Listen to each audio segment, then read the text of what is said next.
Hi, everyone. My name is Jordan D. Brown, and I'm a multimedia journalist based in Atlanta, Georgia, and originally from Prince George's County, Maryland.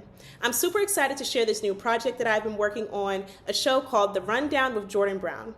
This show will broadcast professionals across multiple industries through video interviews and written profiles, while also keeping you abreast on the country's news of the week. I'm super excited to share this with you all, and I hope you will enjoy. Thank you, Melanie, so much for joining me for this latest edition of The Rundown with Jordan Brown. Everyone, this is Melanie Royster. She is a multifaceted visual artist. Her work has been featured in a lot of exhibitions in the DMV area. She is based in the DMV as well. She studied interior design at VCU and received her master's degree in sports leadership. And she also played collegiate basketball at VCU as well, ending her career as the fifth in all times blocks. So, Melanie, thank you so much for joining me here today. Yes, thank you. Thanks for having me. Problem. Yeah, so I definitely want to get more into you as the CEO and founder of MelRoyArt. Your work has been heavily inspired, as you said, by Caribbean and West African cultures. And I just wanted you to tell me a little bit more about what it is, the work that you do, and how your cultural connections influence your work. Okay, of course. And I'll try to keep it short because I could talk to you all day about this. We've got all day. We've got all Yeah, yeah. day. But yeah, born in DC, raised in PG County, Maryland. My mom is Jamaican, so spent a lot of my childhood and upbringing down there. Even like born in DC and literally 3 months later was baptized in Jamaica, Kingston, Wow. Jamaica. So yeah, a lot of the influence, there is Caribbean influence, but also being um, like growing up in PG County, especially the church that I went to, very heavily like West African influence as well, Nigerian, Cameroon, all the things. So in a lot of my work, you'll see West African and Caribbean, you know, uh, inspiration. But overall, I've been an artist since I was little. When I was little, I was very quiet. I was very mute. I didn't talk much. I felt very misunderstood when I was little, and I think also being in a house where both my parents were introverts, naturally I was just quiet. But they always supported my creativity. I think they loved that they knew what was going on with me through my art. So like that was my storytelling. That's how I started telling stories, was through my art, and that's how I made people feel better. Like if I knew an aunt was sick, I would draw something for her. Like she had breast cancer and like things like that. I always use it as a tool to like make other people happy, but also to share my voice that I didn't really have when I was younger. And then I just kind of kept that with me. I feel like I've always kind of silenced my voice a little bit, but my art was always the one kind of showcasing my thoughts and how I felt. Even playing basketball, I started playing basketball from like third, fourth grade. And even though everybody saw me as this athlete, I was in art club. I was even in band. So I had a very strong love of the arts at a young age, but I also liked being active. So I just did both. I never wanted to really stick to the status quo. I'm very much not that still. I like to think of myself as very much a free thinker and just kind of go to the beat of my own drum. And then once I got to college, I went to VCU Arts. Thank God I got in because I was getting recruited by a lot of different schools. But once I visited VCU and I kept seeing VCU Arts pop up, I'm like, what's going on here? Like, you know? And I would ask questions with the coach. Because again, not many people, especially in athletics, were a part of like the art program at VCU. I think the last person that they could think of with women's basketball was like 14 years ago at Mm, that point when I was joining. yeah. So they were like, well, you're on your own. Like, if you get in, you get in. But I verbally committed before I even knew that I got into VCU Arts. Oh, And thank God I did get in. And then went through that first year of art foundation. And then you have to apply for your what you want to study. So thank God I got into interior design as well. So that was, nerve wracking, but I'm used to it. I'm used to being out my comfort zone, as you can imagine. But through interior design, even after school, I did all the things, worked at furniture stores, worked in home renovations, all the things. And eventually I found my love through art, through design, especially because design, it's all about pretty much how you feel creativity and so on in the space. and how you're able to affect others, make the space, healthy for whoever's in it, productive, all the things. And I Mhm. applied the same thing with my art, especially with murals and other things. I kind of, got back to that.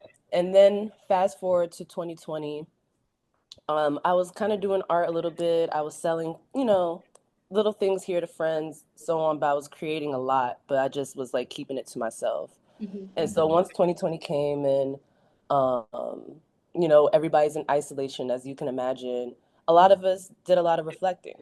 I did a lot of reflecting. I realized there was just a few things that I didn't like how I was operating. I hated that I silenced myself. As you can imagine, 2020, a lot of things other than just the pandemic, Black Lives Matter, human rights, basic human rights, all these things that I'm really passionate about, especially as an empath. Um, I was just like, I'm tired of silencing myself. And I know that I started my business with the thought of just bringing joy to others. That was my main thing, like bringing joy to others and community. That was like the first thing that was just really on my mind when I started my business. And naturally, I got into more social justice projects, human rights projects, and just like caring for our world, nature, and all those things for the first kind of couple years. Um, and yeah, I want to make sure that I'm staying on topic. But that overall is just really the whole point of my art is, yes, community, but I also want people to realize that art is not just about the pretty and so on, and how much it can affect our lives. There's a reason why even right now with everything going on, the arts is the first thing to get attacked. So my biggest thing right now is finding my voice through my art, using my voice now because I feel like I found my voice through my art. So now naturally I'm trying to speak up more verbally and all the things, but that's overall kind of where I am when it comes to my business. And even now in the season I'm in right now, it's all about healing. So kind of going more inward, still keeping community in mind, but in order to be able to pour back into the community, you have to be kind of good with yourself. So that's the season I'm in with my art. It's reflecting in my art. Mhm. And naturally, because of that, I'm in my healing journey. I'm also creating spaces where it's not just a normal paint and sip, but like art release where it's a more therapeutic paint session. Eventually, I do want to study art therapy. So there's a few different things, and that's currently where I'm at when it comes to my art. And I hope I was able to get that whole journey in. There's so much I could talk about. Yeah. But Yeah, yeah. absolutely. I definitely wanted to ask you because I saw you recently shared like when you first got out of school, you wanted to have your own interior design business. And I Mhm. know that things like obviously look a little different for everybody from what we might have originally set out for ourselves. Planes change, and we develop like different passions over time. I wanted to know like what kind of pushed you to shift from that a bit and decide to pursue creating your art as your full-time business? Yeah. So when I started, so naturally, because I'm like, I studied interior design, I'm still passionate about design. Even now, I'm still thinking of ways to incorporate it in my art business. Hmm. Or I guess once I get like a really, really solid foundation that I want with my art, like what does that look like? Even now, I do part-time design gigs here and there, but I started the design business because, I was gaining clients and so on and all the things. And I'm like, I studied this and this is what I should do. I knew I wanted to do something creative. I knew that I liked working for myself too. Hmm. So I'm like, let me just go for it. But I learned very quickly interior design probably is like one of, not saying that art is not one of the hardest jobs, but having your own interior design business could be very, very rough. Especially from working for businesses, interior design businesses. And that wasn't the main thing that turned me off, but I'm like, it just didn't feel right. It didn't, it started to become like forced. And I Mm, was like, the whole reason of starting my own business was to kind of break from that like 9 to 5 feel. And that's how I started to feel. okay. So I was like, okay, I need a pause because I'm like, this does not align. It's not feeling right. It's not about it just being hard. I know you have to go through hard things to like, um, you know, get to wherever you want to go. Sometimes I just how it is in the beginning, Yeah. but it wasn't really that. It just felt forced. So I paused, And then naturally, when I did pause, I just started painting. And I don't even think I did that on purpose. I just knew I wanted to be creative. I was working whatever job I was working at the time, but I needed to get that creativity out Yeah. regardless. So I just started painting, and I would like gift the paintings and stuff. And I think I didn't, because I tried to start that business probably like 2022, no, like 2017, Okay. So like 8. right out of school. Yeah, so I got out of my master's. I came back home at 2016, and then at this time I was living with one of my friends. She bought a home in like Upper Marlboro, and I was living with her, like renting out a room there. Hmm. And I remember I was kind of working a design job. I was a little miserable at the job. So even then, that's when I really started to pour into my art. I Hmm. wasn't really selling it. I wasn't really promoting it online or anything yet. So that was more like 2017, 2018. And then 2 years later is when I was already thinking about it, and it's like, do I want to start this art business? Probably, maybe a year after I decided to like really stop with trying to have a design business.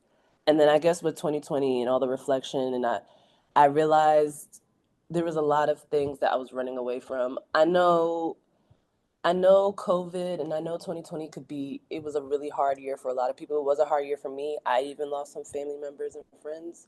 But I couldn't imagine where I would be in my life if that year did not happen. Hmm. I think I would have still been going through the motions and so on.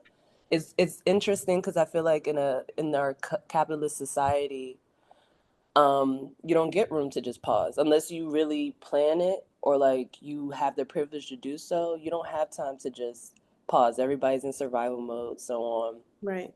Grind, grind, grind. That's like, what you do. So the fact that I had that time to pause to really just sit still and really think about my life and so on, was probably one of the best things.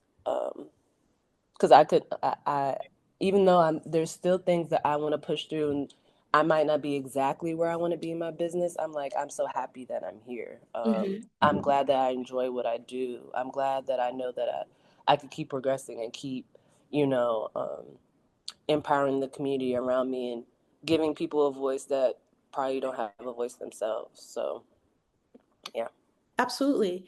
And I know you talked about like when you wanted to start your business, you were kind of avoiding that 9 to 5 life. But I know like being an entrepreneur, sometimes your schedule might look like a 5 to 9, really, like 5 p.m. to 9 a.m. It's Just work all the that time. schedule. Yeah. So can you talk a little bit about what that's like being able to manage that on top of also balancing like your personal life, hanging out with friends, and making sure that you're not always like dived into your work because you have such like a flexible schedule? I think what helps me versus like some other artists that I talk to all the time, I feel like I just embody what my business is. So I feel like even though I work all the time, it doesn't necessarily look like work. Even if I'm around my friends and it's work, they don't know whether I'm on my phone because it's social media or because I'm responding to an email. I Yeah. mean, when I am spending time with, my loved ones and so on, I do my best to just keep my phone in my pocket. And most of the time I have to plan it. So, Mhm. and I'm not the only busy one. Everybody's busy. So I'm at the age now where we plan things a week ahead or, Yeah, weeks in advance. and if it is on the fly, it just it just aligns. Like sometimes I might be like, "Hey, I'm in your area. I had a client out here. Like, what are you Mhm. doing, girl?" And then she's just like, "Oh, actually, I'm home." So sometimes it's alignment, but for the most part, we have to plan. Yeah. Um, when it comes to work-life balance, it's very it's very interesting. Because I'm in the season where I'm learning to rest more. I feel like before I was able to do all the things because I was always on the go. So yeah, I can make time for everybody because I wasn't resting. Mhm. So I'm making time for my business, my friends, my family, all the things because I'm not resting. So now that I am taking time to just like not do anything, especially because as an artist, especially if you're trying to make impactful work, Mhm. I have to take time to just sit still. So this is where I'm starting to see a little bit of where you could struggle with trying to make time and so on, but at the end of the day I feel like it's all about like what you really want to do or something that you really want, you'll make it happen, Yeah. but it's an interesting question. I feel like I'm still working on the work life balance, but Mm, I don't know. It's just really planning it. I think at this point in my business and at my age is really just planning on things that matter. So like resisting the like how our society works. I Hmm. just try to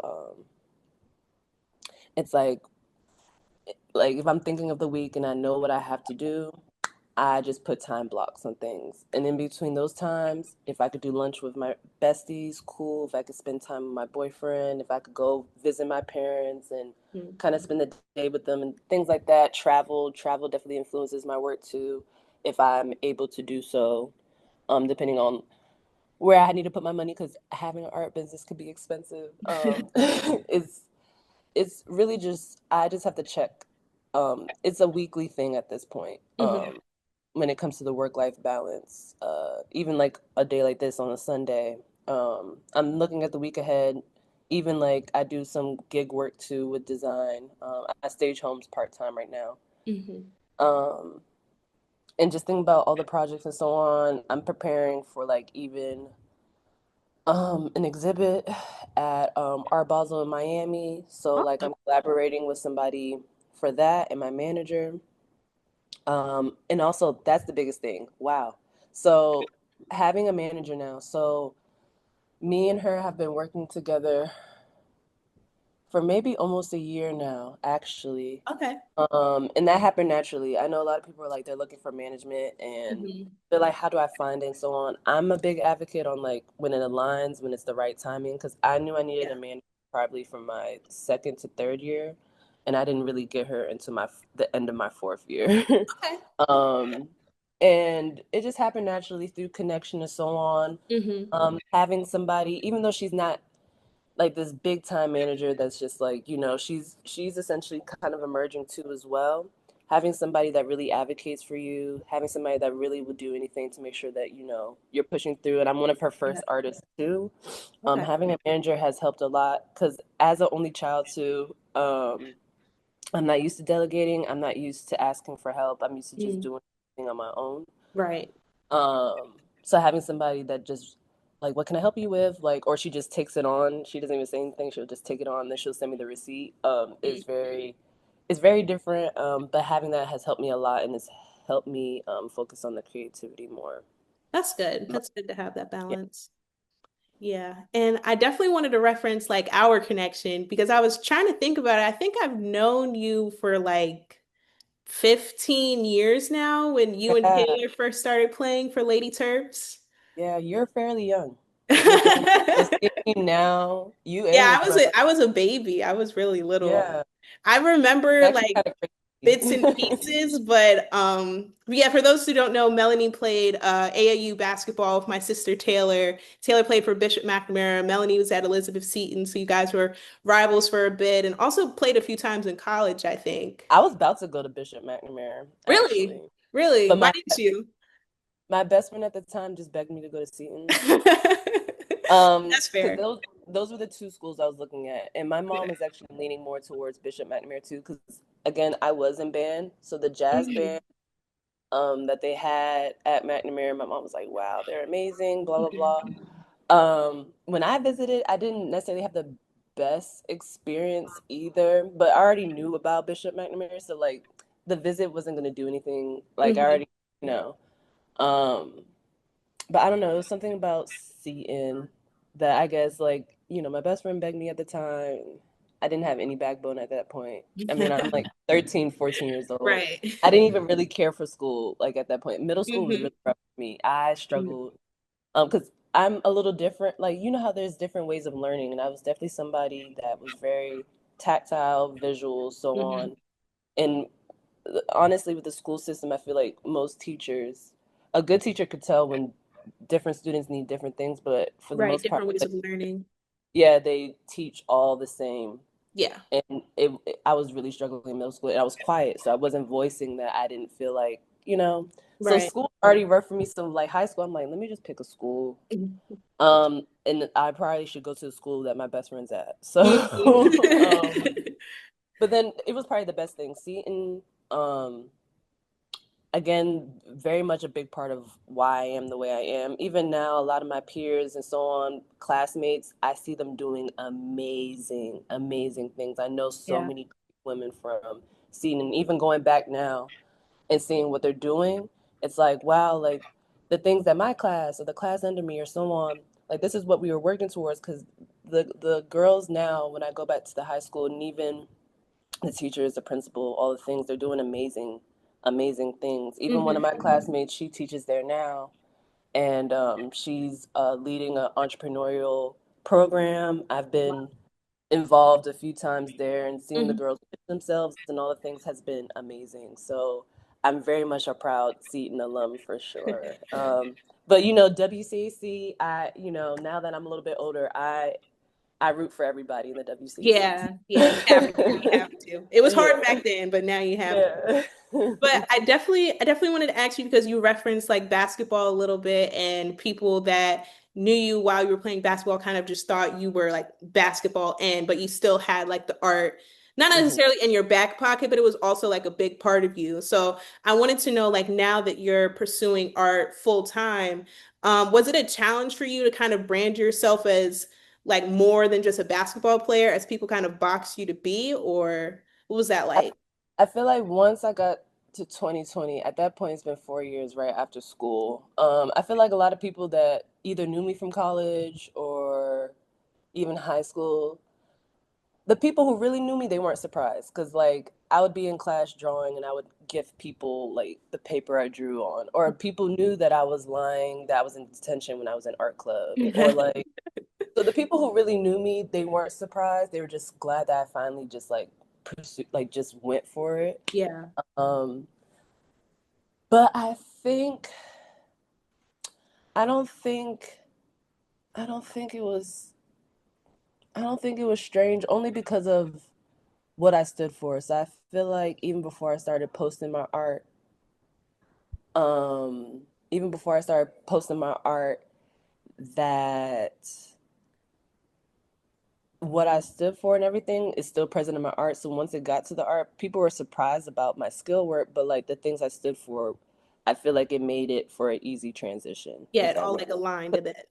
I was already on my personal page, like talking about human rights and Mm. starting to talk about things that I'm like, this is not okay and whatever. So I feel like once I made my separate art page, I still was talking about those things, but now there's visuals with it, right? And Gotcha. the work ethic from being an athlete and so on was still very present. So it wasn't too strange. I think at that point, I didn't really care what anybody felt. I think Mhm. at that point, I was just kind of fed up more so with myself and not really concerned with anybody else. I'm like, girl, you're not living in your purpose. So Mhm. I don't even think I focused on that too much. Okay. But like definitely in high school and college was a struggle for me because it's like I'm literally pursuing art right in front of your faces and you don't know. Like even in college, I'm carrying like my studio in my backpack full of this and that. I have to draw this and that on Hmm. the plane. And my teammates just like, they're like, oh, she's just in art school. Like they didn't really. So now that I'm pursuing, they're just like, wow, like yeah, you're doing what you're supposed to be doing. Yeah, that's really important though. And Yeah. I saw your one of your most recent developments at Morgan State University. I saw you were a live painter for their grand opening, a new student apartment complex, the Enolia. And I wanted to ask you like what that experience was like for you, being able to document that moment in real time and produce that live painting for Miss Enolia McMillan's family. Yeah, I could go in so many directions. For one, I'm one of the artists that's really big on like art not just being like this thing that's just pretty and then it's just like you guys look at it, it's on a wall, cool. I need people to know the importance of art, especially when it comes to history and science and mental health. Hmm. Um, People like the fact that that family has something physical that they could pass down from, you know, generation to generation, even if they decided to move away from this area, they could be in New York, they could be overseas and so on. They could still remember that their grandma or great grandma or, down the line, that she had this impact. The fact that that a whole building was named after her. I'm really big on art marking history. And Hmm. again, we see it actively, like actively trying to erase history. So if I could be a part of anything where it stamps what's going on currently, important things that need to be highlighted, things that can empower people. I love that I'm a part of that. I love that I get those projects. Um, it makes it very clear that I am putting out what matters to me, that I'm even able to get these kind of projects organically. Um, and VVS events is who hired me for that event. Okay. They're really big on just like the emotion behind the arts. They understand the mental health aspect. They understand the impact and so on. So I love working with brands and companies that just, it's just not about the pretty. It's also about how it's going to make people feel and making sure history is recorded, because that's Right. the big thing. Right. But yeah, Enolia, especially whenever I'm able to do paintings and research and get kind of like a student and get a little nerdy with it, Hmm. is also what I enjoy too, because then it just makes me feel good. And as a byproduct, the painting itself or the mural itself is going to be beautiful because there's a lot of meaning and empowerment behind it. Hmm. And it was really beautiful. I know I'm biased as a Morgan State alum, but I was really happy to see that you were a part of that and your work turned out great. Thank you. Thank you. Yeah, that building itself, I love that they've created that for the students. Yeah, I'm I kind feel, of jealous. yeah. Yeah, I think there was a few alums there that were like, because my friend, she's also a Morgan. I have a lot.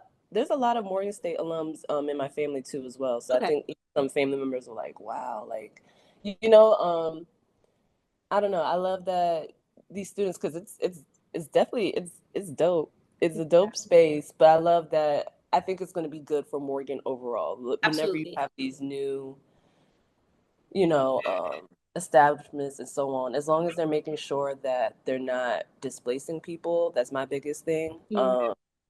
Or that they are still treating the people who are currently in those communities and so on right, then Mhm. I'm all for it because it's improving the community, these new Yeah, builds. absolutely. Yeah, I love it for the community. I love it for Morgan and just seeing how the university has grown since my freshman year, like 6 years ago. It's incredible. So, but to close, now that we've got like a little bit more of a rundown on you, I've got six like lightning speed questions for you, Perfect. just to get like a final rundown on who Melanie Royster is. So, my first question, what is one thing that you can't live without? One thing I can't live without. One thing, and you wanted this to be fast. I'm like, one thing I can't live without.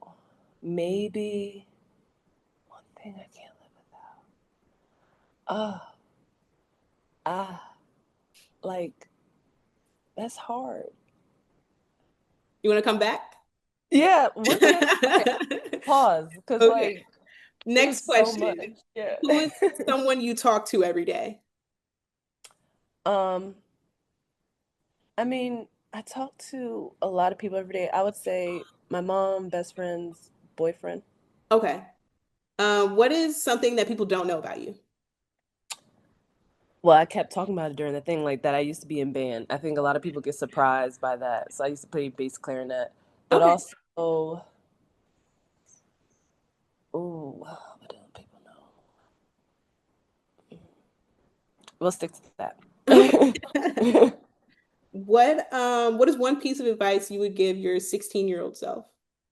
um, to just be truly authentic and that you don't have to be anybody else that you don't want to be. So like I feel like I was silencing myself a lot when I was little because I just was afraid of people just really knowing the real me and who I am. Hmm. Again with the status quo thing. But like girl, just be you. Like if some of the things I wish like with my art business is that I started earlier. Like I wish I started like in college, kind of. Yeah. Like I wish I just started like 19 or so on. So just be you, girl. Yeah. When it's all said and done, what is one thing that you hope to achieve in life? I hope, I hope that I'm able to just keep um, impacting the community. I hope that with all the different skills that I've kind of learned over the years through my career or just even outside of that, that I'm able to keep creating safe spaces and so on for people to, release, to evolve, to feel empowered. that's the legacy that I leave behind, that people know that like that's overall what I wanted to do, is just make people feel seen, feel heard, and that I fought for things that really matter. What is something that we can expect from you next? Ooh, ooh, that what you can expect from me next is that, especially when I keep talking about art release, Hmm. that I'm going to keep focusing on the healing.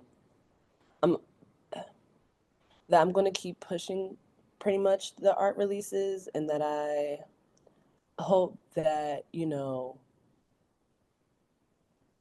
I don't know, maybe more so the art therapy piece. So like just that eventually that's something I'm going to study, and that hopefully I'm able to get my license in that Okay. eventually. I told myself I'll revisit that like 35. I'm 32 right now, but that's something I'm definitely leaning more towards, because the world desperately needs it. Yeah. So And my mhm. last question, going back up to the top, what is one thing you can't live without?